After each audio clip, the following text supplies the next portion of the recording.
இரும்பு பெண்மணி, கவிஞர், நீண்ட நெடிய உண்ணாவிரத போராட்டத்தை கை கொண்டவர்னு பல விஷயங்களை இன்றைக்கான ஆளுமை பற்றி சொல்லிகிட்டே போகலாம். மாலோ படுகொலை உங்களுக்கு நினைவு இருக்கும் அப்படின்னு நினைக்கிறேன். வடகிழக்கு இந்தியாவில் இருக்கக்கூடிய ஒரு சின்ன கிராமம் தான் மாலோம்.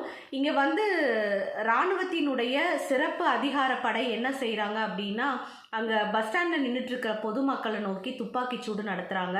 அதில் அங்கே இருந்த 10க்கும் மேற்பட்ட மக்கள் இறந்து போகிறாங்க. இது நடந்தது வருடம் 2000 நவம்பர் 2.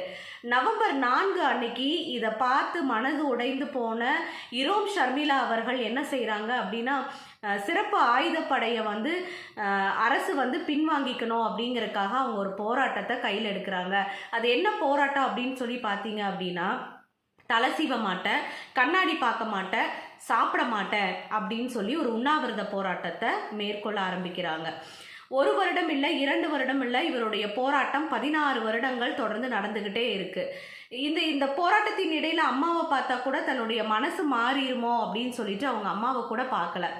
அரசு என்ன செய்யுது அப்படின்னா, வலுக்கட்டாயமாக அவங்களுடைய மூக்கில் ஒரு டியூப் போட்டு அந்த டியூபின் வழியாக தினமும் 1600 கலோரி உடம்புக்கு தேவையான கலோரியை மூக்கின் வழியாக செலுத்துகிறாங்க.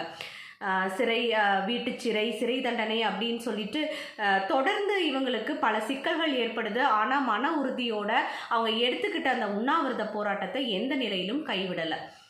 16 வருடங்களாக இதற்கு எந்த பதிலும் இல்லாத போது, சரி ஒருவேளை நம்ம வரப்போகிற தேர்தலில் நின்று ஜெயிச்சு இந்த மாநிலத்தினுடைய முதலமைச்சராக ஆகுனா அந்த நிலையை மாற்றிடலாம், இராணுவ படையை நம்ம திருப்பி அனுப்பிடலாம் அப்படிங்கிற ஒரு இதோட தேனை குடிச்சு தன்னுடைய உண்ணாவிரத போராட்டத்தை 2016 முடிச்சுக்கிறாங்க. எலெக்ஷன்லேயும் நிற்கிறாங்க. ஆனால் என்ன ஆகுது அப்படின்னா, அவங்க தோற்று தான் போகிறாங்க. மிகச்சிறந்த ஒரு போராளியாக இருந்து தொடர்ந்து தன்னுடைய மாநிலத்துக்காக, விடுதலைக்காக, சுதந்திரத்திற்காக போராடின இரோம் ஷர்மிளாவுக்கு கிடைத்தது என்னவோ தோல்வி மட்டும்தான். மன உறுதியோடு தொடர்ந்து அவங்க போராடினதுக்கான மக்கள் கொடுத்த பதில் தோல்வி அப்படிங்கிறது நம்ம நினைக்கும் போது வருத்தமாக தான் இருக்குது. ஆனால் இன்றைக்கு நம்ம நினைத்து பார்க்க வேண்டிய ஒரு மன உறுதிமிக்க பெண்ணாக இரோம் ஷர்மிளா இருக்காங்க. நாளொரு ஆளுமையில் இன்றைக்கான நமது ஆளுமை 14வது நாள் 14வது ஆளுமை இரோம் ஷர்மிளா. அன்பும் நன்றியும்.